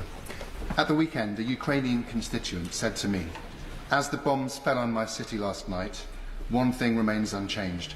No one here wants a peace built on surrender or at the cost of dignity. So to those who stand with us, not just in words but in truth, thank you." Does the Prime Minister agree that strong diplomacy, such as his, that encourages friends to defend our values, Ukraine and the international rules-based system, is in the permanent interest of the UK, Europe, the United States and the wider world, and that it honours our Ukrainian friends who have sacrificed so much? Well, I thank him for his question. I agree with everything that he says, and those are the principles and the values that we most hope to have uppermost in our mind as we take our decisions. Mark Pritchard.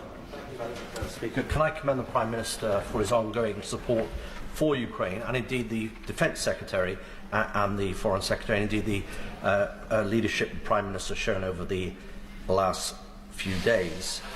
He also mentions about not having the false choice of choosing between our allies, the United States and Europe, and I completely agree with him on that. So does he agree with me that there is an opportunity, a historic opportunity, for his government, hopefully supported by this side of the House, and this country to be a diplomatic, political and defence bridge between the United States and Europe? Prime Minister. Yes, I do think there's that opportunity, and that is why we will not make that choice between one side or the other of the Atlantic, because that is against our history and country and my party, and actually cross-party. And the best way to secure defence and security of Europe is to ensure that we are working both with our European allies and the US in our special relationship. Noah Law. Madam Deputy Speaker, and I declare an interest as a member of the International Development Committee, which of course brings me with a heavy heart to hear the news of the cuts to overseas development assistance to fund a rise in defence spending. And whilst it brings me with that heavy heart, I wholeheartedly agree with the Prime Minister's decision and ask, does he agree with me that international development and security are two sides of the same coin, and that we cannot have economic development in Europe and the wider world without a safe and secure Ukraine? Prime Minister. Well, I do agree, and that's why I remain committed to international development, why I want to get back to a position where we can increase international development, but also why I want to work across the House to see what else we can do in the immediate and near term to pull other levers in relation to development. Chris Law. Thank you, Madam Deputy Speaker. May I thank the Prime Minister for being consistent in his message to his allies that any future negotiated peace must include Europe and Ukraine, that it must be sustainable, and it must protect the territory and sovereignty of Ukraine. However, in order to achieve that lasting peace, it's going to require engagement with civic society engaged in peace building, atrocity prevention and long-term conflict prevention initiatives, all of which are currently funded by our foreign aid budget. So how does the Prime Minister hope to achieve those objectives when you've just followed the Trump playbook and announced a plan to cut overseas aid spending by 40%? Prime Minister. Well, I don't accept that characterisation. I do think it's important. It's very important that we provide the funds we need for our defence spend. And what we've got from the SNP is what we had at the budget, which is, yes, they want the biggest provision of money and finance to the Scottish Government that has ever happened under devolution, but no, they don't want to say how they'll pay for it. Yes, they want an increase in defence funding, but no, they don't want to say how they can pay for it. That's unserious. Josh Simons. Thank you, Madam Deputy Speaker.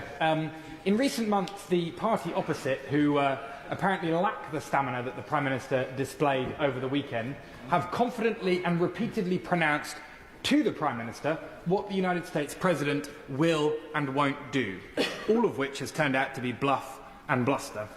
So does the Prime Minister agree that it is the UK government that has the best intelligence to support the UK national interest, and that the UK national interest would be better served with a bit less bluff and bluster and a bit more optimism about what this great country can do to lead to make our world and our people more secure? Prime Minister. Well, I agree with that. And look, I'm proud of the fact that as a country, over many, many decades and throughout our history, we've always stepped up when it's been necessary to step up. It is now time again to do so. We will do so, and I'm really pleased that by and large we've got full support across the House at a time when we need to step up. Alberto Costa. Thank you, Madam Deputy Speaker.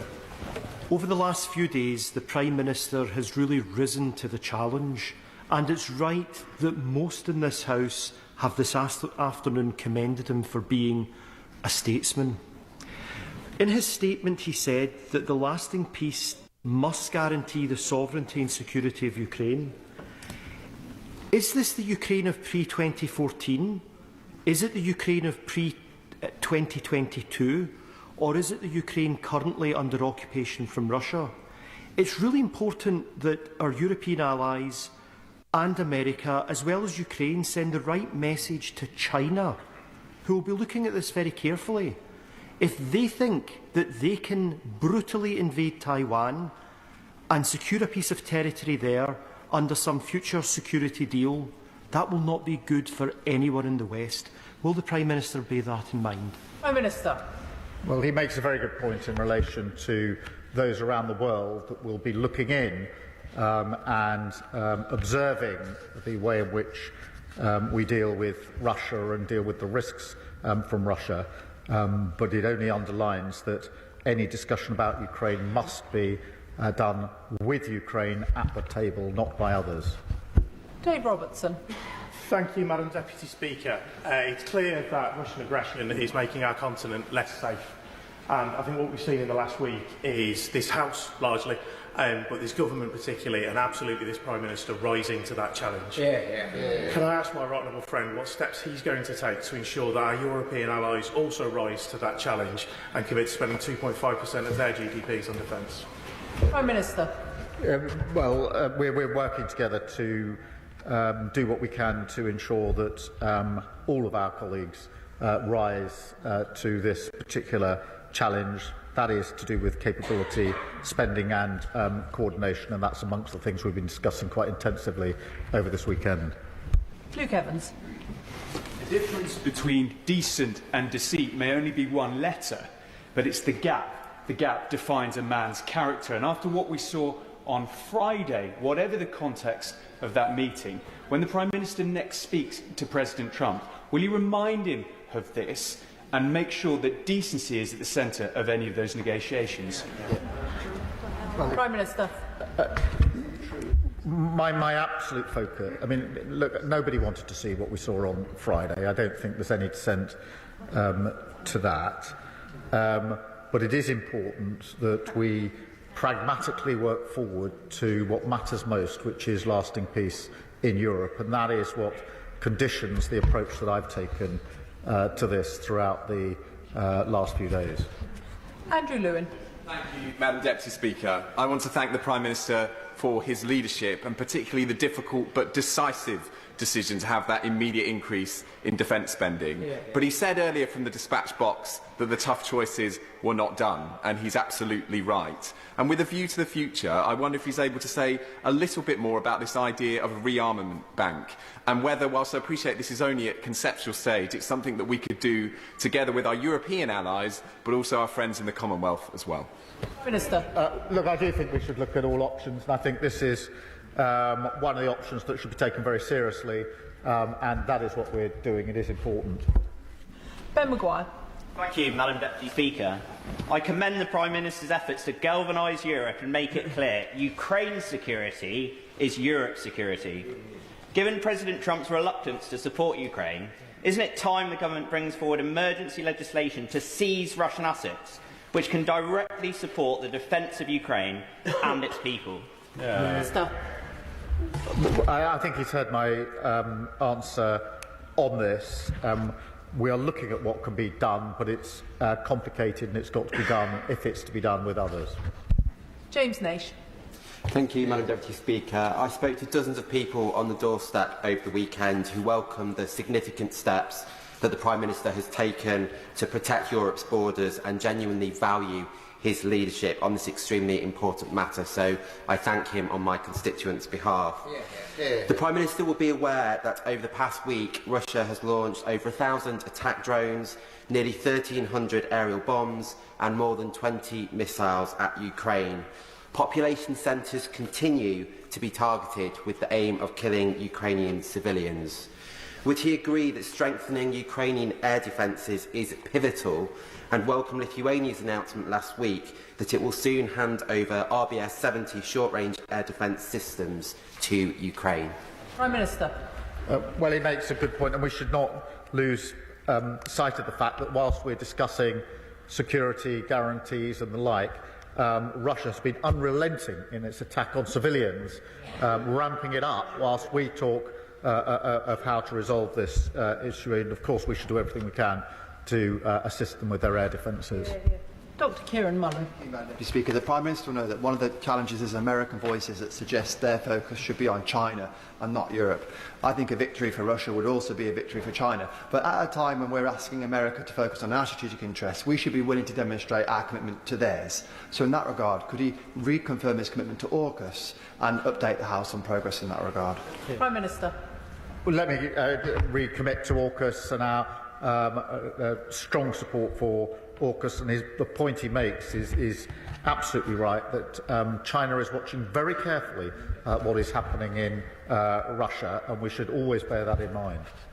Mark Sewards. Thank you, Madam Deputy Speaker. It's clear that through his actions over the last few days, and indeed the questions that have been asked across the House today, that the Prime Minister has restored Britain's place on the world stage. As a patriot, I thank him for that. It's also clear just how hard he's working to ensure that there is a sustainable and lasting peace in Ukraine.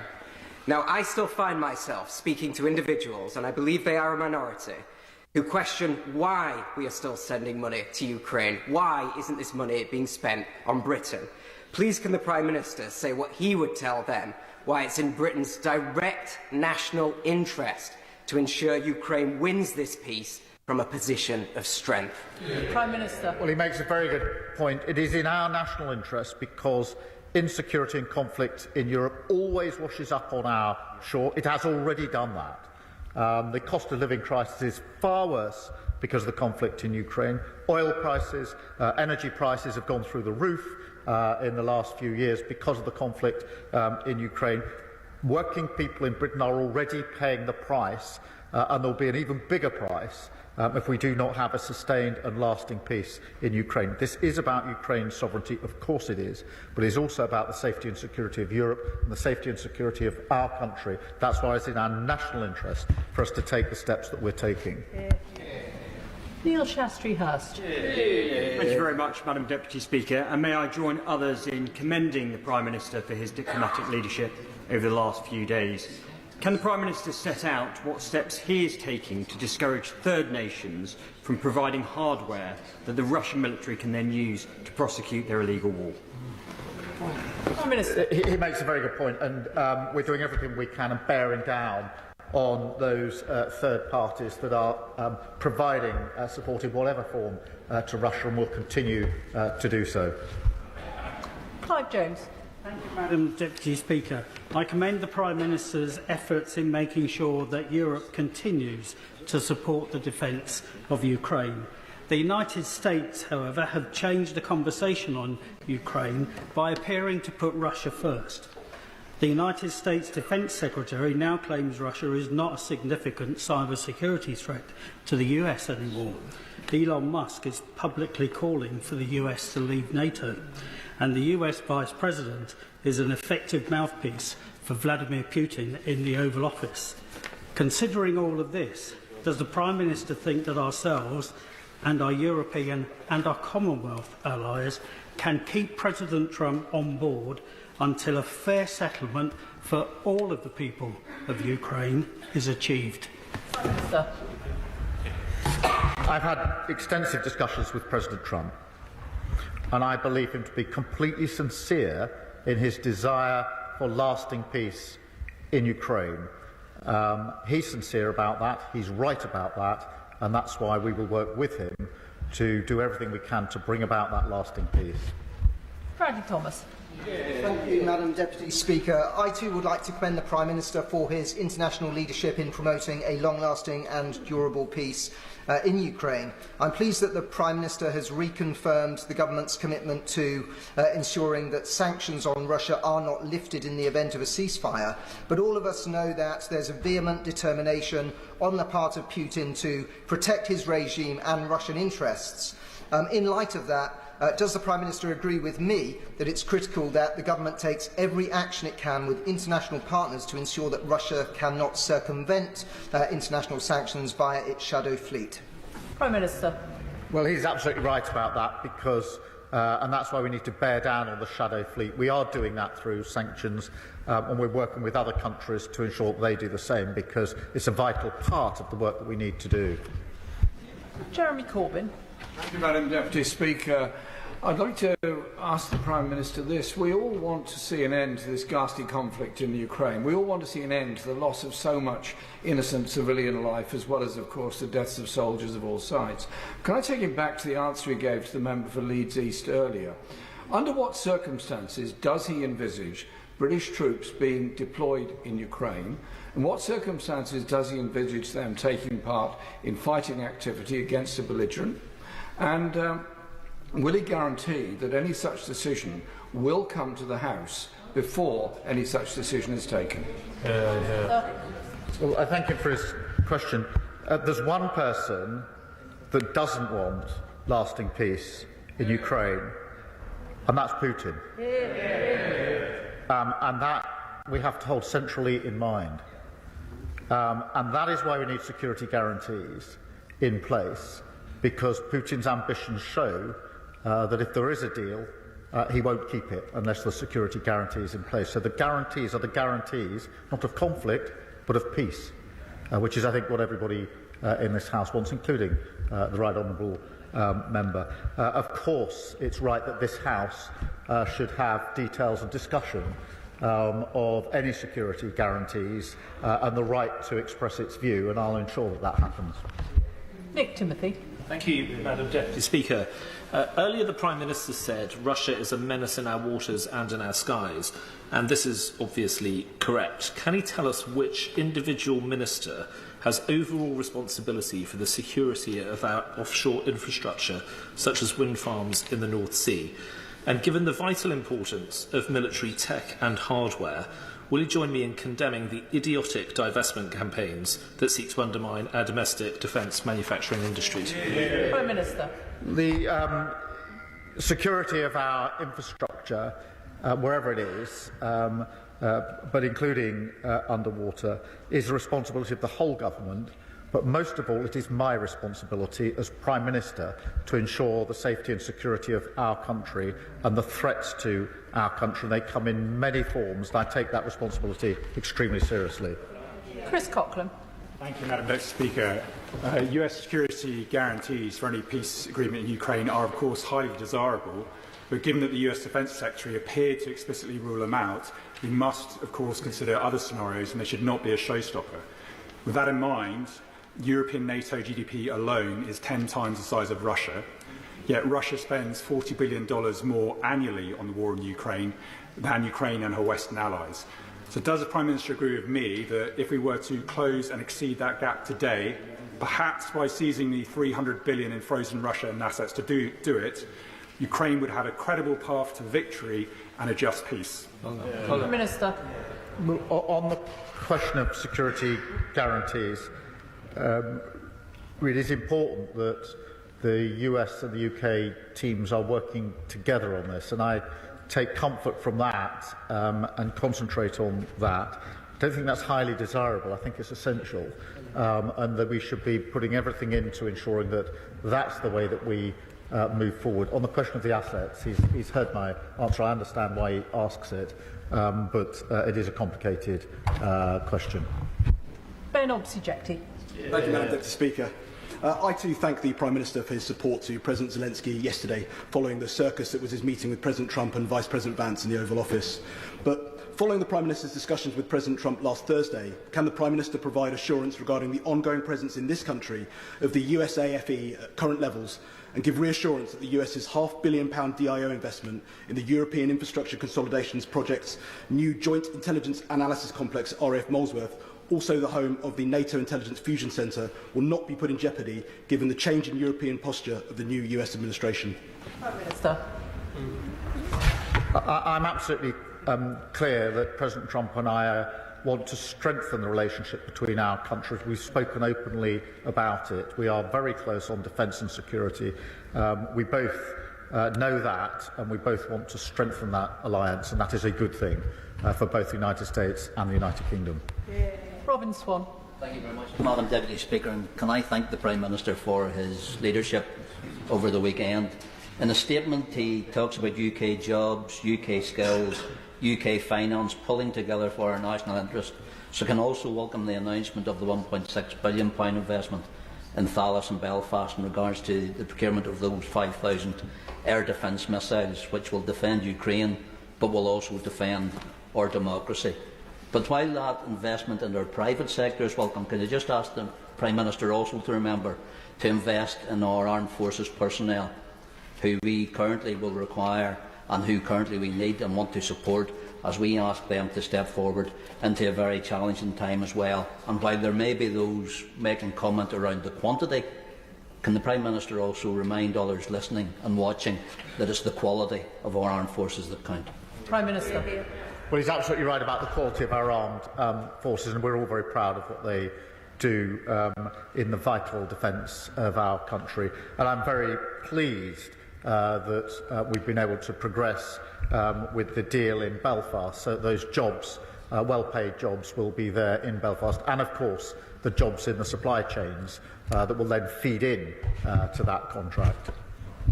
James McCleary. Thank you, Madam Deputy Speaker. And can I add my own congratulations to the Prime Minister on this weekend's successful summit. It was refreshing to see a British Prime Minister not only standing alongside our allies but working constructively with them and putting us at the heart of Europe where we belong. So can the Prime Minister tell me how he intends to maintain the positive momentum from this weekend and ensure that Britain's voice is heard loud and clear, particularly in the European Union, as they continue their own internal discussions on how to support Ukraine and counter the threat from Russia? Minister. I thank you. We will continue our discussions with our European allies. They have meetings this week. There are further follow-on meetings planned coming out of yesterday. But obviously, as he will understand, between those meetings we're in constant touch with each other about how we take forward the plans that we're working on. John Cooper. Thank you, Madam Deputy Speaker. Scottish soldiers could be on the ground in Ukraine within a year. That was the headline in the Herald newspaper this morning, based on quotes from First Minister John Swinney in answer to questions from the BBC. Notwithstanding that the British armed forces have many fine and gallant young Scots serving with them, can the Prime Minister confirm that the decision, the burden indeed, on deploying British troops anywhere sits with him and with this House, and not with a divisive First Minister at the head of a devolved administration? Prime Minister. Yes, and a good thing too, because I think the First Minister confirmed his view that we should weaken our defences by getting rid of the nuclear deterrent. What a good thing it is that the security and safety and defence of the whole of the United Kingdom rests with this government here. Callum Miller. Thank you, Madam Deputy Speaker. May I thank the Prime Minister for his statement and for his leadership. He will have heard the support of the Liberal Democrats and many across the House for his leadership in Europe and for correctly identifying Russia as the threat in this scenario. So I wonder if he shares my concern, having referred earlier to the Russian cyber threat to the NHS, amongst other things, that overnight US Defence Secretary Hesketh has announced the stepping back of US counter-cyber measures against Russia. Does the Prime Minister believe that this is a good choice by the Americans? I'm not going to provide a running commentary on American decisions, but on the point he makes, there have already been attacks, cyber attacks on our NHS, and we have to be vigilant to those attacks. The Russian threat is multifaceted, and everything pretty much is being weaponised, and that's why it's important that we make the link with what's happening in Ukraine back always to what's happening in our country. Tessa Munt. Thank you, Madam Deputy Speaker. Can I thank the Prime Minister for everything he has done over the last few days? It's admirable. Can the Prime Minister endeavour to ensure that we prioritise military spending on outcomes rather than strictly the amount of money that's spent?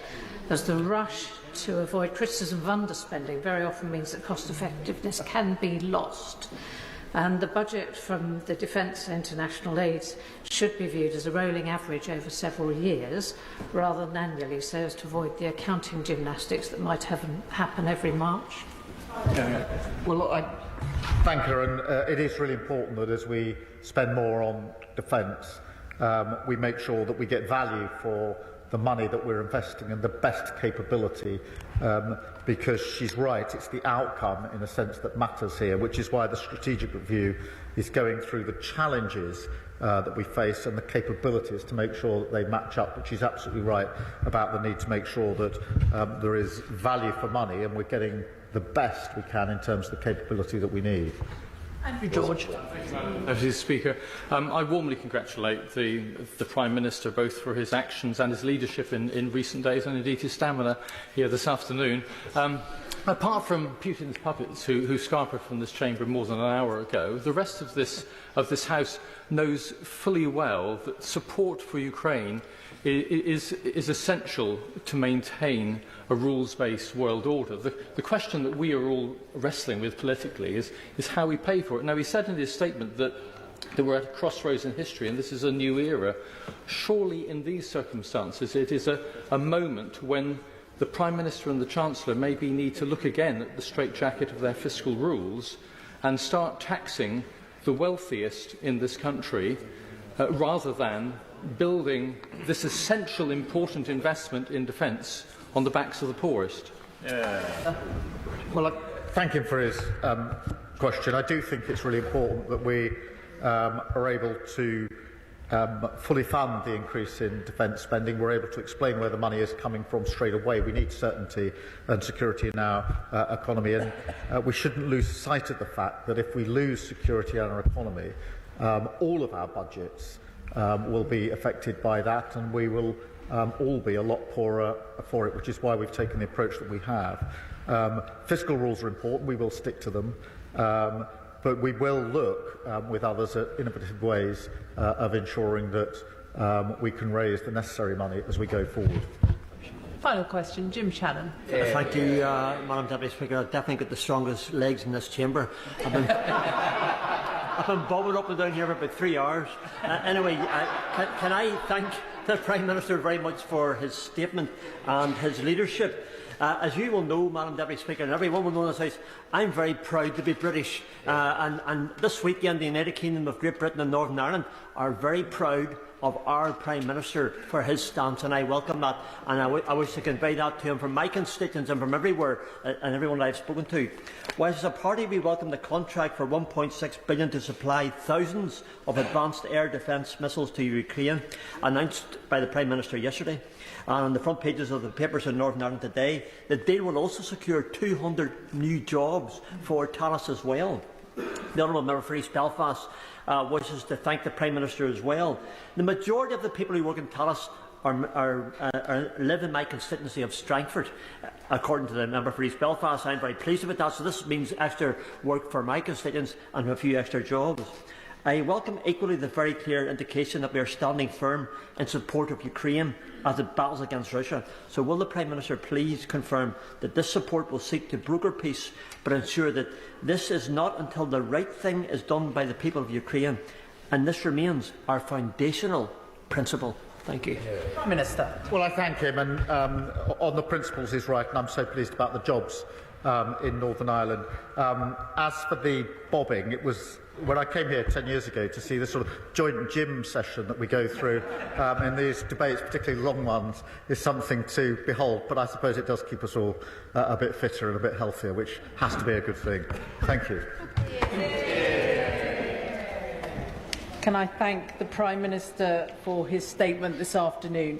There'll just be a few moments so the front benches can swap over.